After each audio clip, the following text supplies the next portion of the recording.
इसी तरह के वीडियो पाने के लिए एंड जीके क्यूज के लिए सब्सक्राइब करें एंड सपोर्ट करें। धन्यवाद। हेलो फ्रेंड्स, स्वागत है आपका वर्मा कोचिंग JCERT में। और आज लेकर हाजिर हैं क्लास 9 का साइंस चैप्टर 1 हमारे आसपास के पदार्थ। ठीक है, आप हमारे प्लेलिस्ट के माध्यम से सभी विषयों के क्वेश्चन आंसर देख सकते हैं। आप हमारे चैनल पर नए हैं तो कृपया चैनल को सब्सक्राइब करना न भूलें और हमें सपोर्ट करें। आपका बहुत बहुत धन्यवाद। वीडियो में अंत तक बने रहें, तभी आपको बेहतर समझ में आएगा। आइए शुरू करते हैं आज का पहला क्वेश्चन कि निम्नलिखित तापमान को सेल्सियस इकाई में परिवर्तित करें। तो पहला जो है दिया है 300 कैल्शियम, 300 केल्विन, यानी ये केल्विन में है, इसको डिग्री सेल्सियस में बदलना है। जब भी हम केल्विन को डिग्री सेल्सियस में बदलते हैं तो क्या करना होता है, हमें जितना केल्विन रहता है उसको 273 माइनस करना पड़ता है। ठीक है, केल्विन जैसे इसमें 300 है तो 300 को 273 इसमें माइनस करना पड़ेगा, तो क्या बचेगा 27 डिग्री। ये डिग्री सेल्सियस में बदल गया। ठीक है, इसी तरह से बी भी है 573 के, अगर इसको डिग्री सेल्सियस में बदलना है तो 273 इसमें हमको माइनस करना होगा, तो ये डिग्री सेल्सियस में बदल जाएगा। ठीक है, ये देखिए 573 को 273 घटा देंगे तो 300 डिग्री सेल्सियस तापमान बचेगा। ठीक है, आइए दूसरा नंबर देखते हैं। दूसरा नंबर है कि निम्नलिखित तापमान को केल्विन इकाई में परिवर्तित करें। पहला क्वेश्चन दिया है कि 25 डिग्री सेल्सियस, जिस तरह से हम केल्विन को डिग्री सेल्सियस में बदलने के लिए 273 माइनस किए थे, उस तरह से हम अभी 273 प्लस करेंगे डिग्री सेल्सियस को केल्विन में बदलने के लिए। ठीक है, तो जैसे एक नंबर है 25 डिग्री सेल्सियस, तो क्या करेंगे 273 प्लस कर देंगे तो ये 298 केल्विन हो गया। ठीक है, इसी तरह से हो गया पहला क्वेश्चन, हमने पूरा किया। अब देखते हैं दूसरा क्वेश्चन। दूसरा क्वेश्चन का दूसरा है 373, तो ये केल्विन, इसको केल्विन में बदलना है, तो इसको हम क्या करेंगे 273 प्लस करेंगे तो 646 के, यानी केल्विन में ये हो गया। ठीक है, अब देखते हैं क्वेश्चन नंबर 3 कि निम्नलिखित अवलोकन हेतु कारण लिखिए कि नैप्थलीन को रखा रहने देने पर यह समय के साथ कुछ भी ठोस पदार्थ छोड़े बिना अदृश्य हो जाती है। कैसे? तो इसका आंसर है कि नैप्थलीन वाष्पशील ठोस पदार्थ होने के कारण वाष्पीकृत होकर ठोस अवस्था से सीधी गैस अवस्था में बदल जाती है। ठीक है, जिस कारण वह कुछ समय के बाद भी ठोस पदार्थ छोड़े बिना अदृश्य हो जाती है। इस प्रक्रिया को ऊर्ध्वपातन कहते हैं। क्लियर है? बी नंबर देखते हैं। हमें इत्र की गंध बहुत दूर बैठे हुए भी पहुंच जाती है। कैसे? तो इसका आंसर है कि इत्र भी एक वाष्पशील द्रव होता है। यह तुरंत वाष्प में बदलकर वायु में विसरित हो जाता है, जिस कारण दूर बैठे हुए भी हमें इसकी सुगंध आ जाती है। यह घटना विसरण के परिणाम स्वरूप होती है। ठीक है, चौथा नंबर देखते हैं कि निम्नलिखित पदार्थों को उनके कणों के बीच बढ़ते हुए आकर्षण के अनुसार व्यवस्थित करें, यानी बढ़ते क्रम में इसको सजाना है। तो चीनी,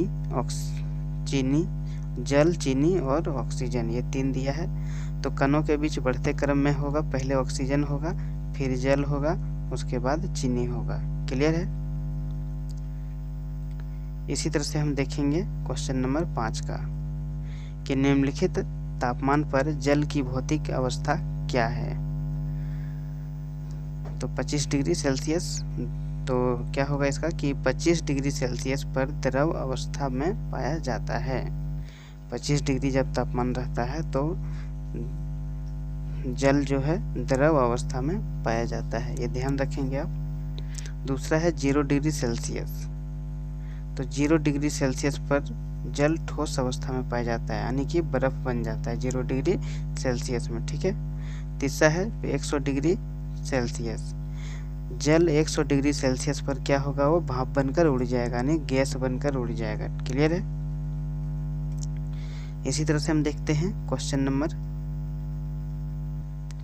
कि निम्नलिखित तापमान पर जल की भौतिक अवस्था क्या है। पहला है 25 डिग्री सेल्सियस। ये क्वेश्चन हो चुका है। अब देखते हैं क्वेश्चन छठा। पुष्टि हेतु कारण दीजिए। जल कमरे के ताप पर द्रव है, यानी कि जल जो है कमरे के ताप पर द्रव होता है, क्योंकि सामान्यतः कमरे का औसत तापमान सामान्य रहता है, यानी 37 डिग्री होता है। और हम जानते हैं कि जल 0 डिग्री सेल्सियस पर ठोस होता है और 100 डिग्री पर वह वाष्पित हो जाता है, जबकि कमरे का सामान्य तापमान 20 से 25 होता है।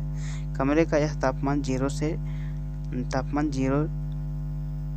डिग्री सेल्सियस से ज़्यादा होने के कारण और 100 डिग्री से कम होने के कारण जल कमरे के ताप पर द्रव है।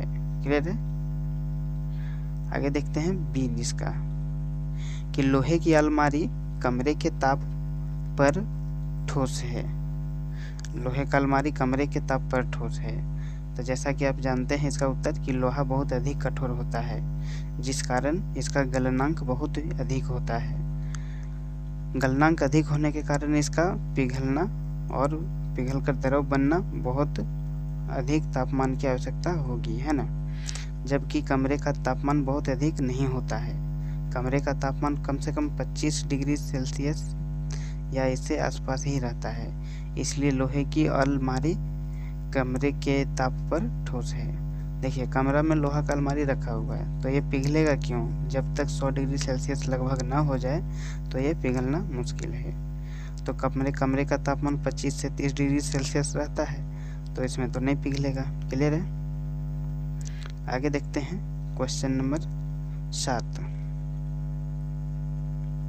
क्वेश्चन 7 में जो है कि 273 केल्विन पर बर्फ को ठंडा करने पर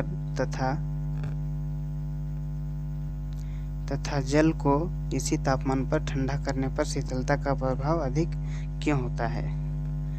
तो ये क्या है कि 273 के पर जब बर्फ को ठंडा किया जाता है तब वह वायु में उपस्थित ऊष्मा को अवशोषित कर लेती है, ठीक है। और ऊष्मा को अवशोषित कर लेने के कारण हमें शीतलता का अनुभव होता है, जबकि उसी ताप पर जल को ठंड करने पर वायु की उपस्थिति में ऊष्मा को अवशोषित नहीं कर पाती है, जिस कारण हमें शीतलता का अनुभव नहीं होता है, ठीक है। आइए देखते हैं क्वेश्चन नंबर 8 कि उबलते हुए जल अथवा भाप में से जलने की तीव्रता किसमें अधिक महसूस होती है। उबलता हुआ जल और भाप दोनों में किससे हम अधिक जलेंगे। देखिए उबलते हुए जल की अपेक्षा भाप में हम जलने की तीव्रता अधिक महसूस होती है, क्योंकि भाप में उपस्थित कणों में जल में उपस्थित कणों की तुलना में अधिक ऊर्जा पाई जाती है। पाई जाने वाली यह अतिरिक्त ऊर्जा गुप्त ऊष्मा के रूप में होती है, जिस कारण वे ज़्यादा ऊष्मा उत्पन्न करते हैं। परिणाम स्वरूप भाप से त्वचा पर ज़्यादा जलन महसूस होती है। क्लियर है। आइए देखते हैं क्वेश्चन लास्ट 9 नंबर। निम्नलिखित चित्र के लिए A, B, C, D, E तथा F की अवस्था परिवर्तन को नामांकित करें। तो यहाँ पर दिया हुआ है क्वेश्चन, इसका उत्तर है A नंबर। A होगा संगलन, B होगा वाष्पीकरण, C होगा संघनन, D होगा जमाना, E ऊर्ध्वापातन और F निक्षेपण। क्लियर है। ये क्वेश्चन आंसर हुआ पूरा। फिर मिलेंगे अगले वीडियो में अगले क्वेश्चन आंसर के साथ। तब तक के लिए वीडियो में अंत तक बने रहने के लिए आपका बहुत बहुत धन्यवाद।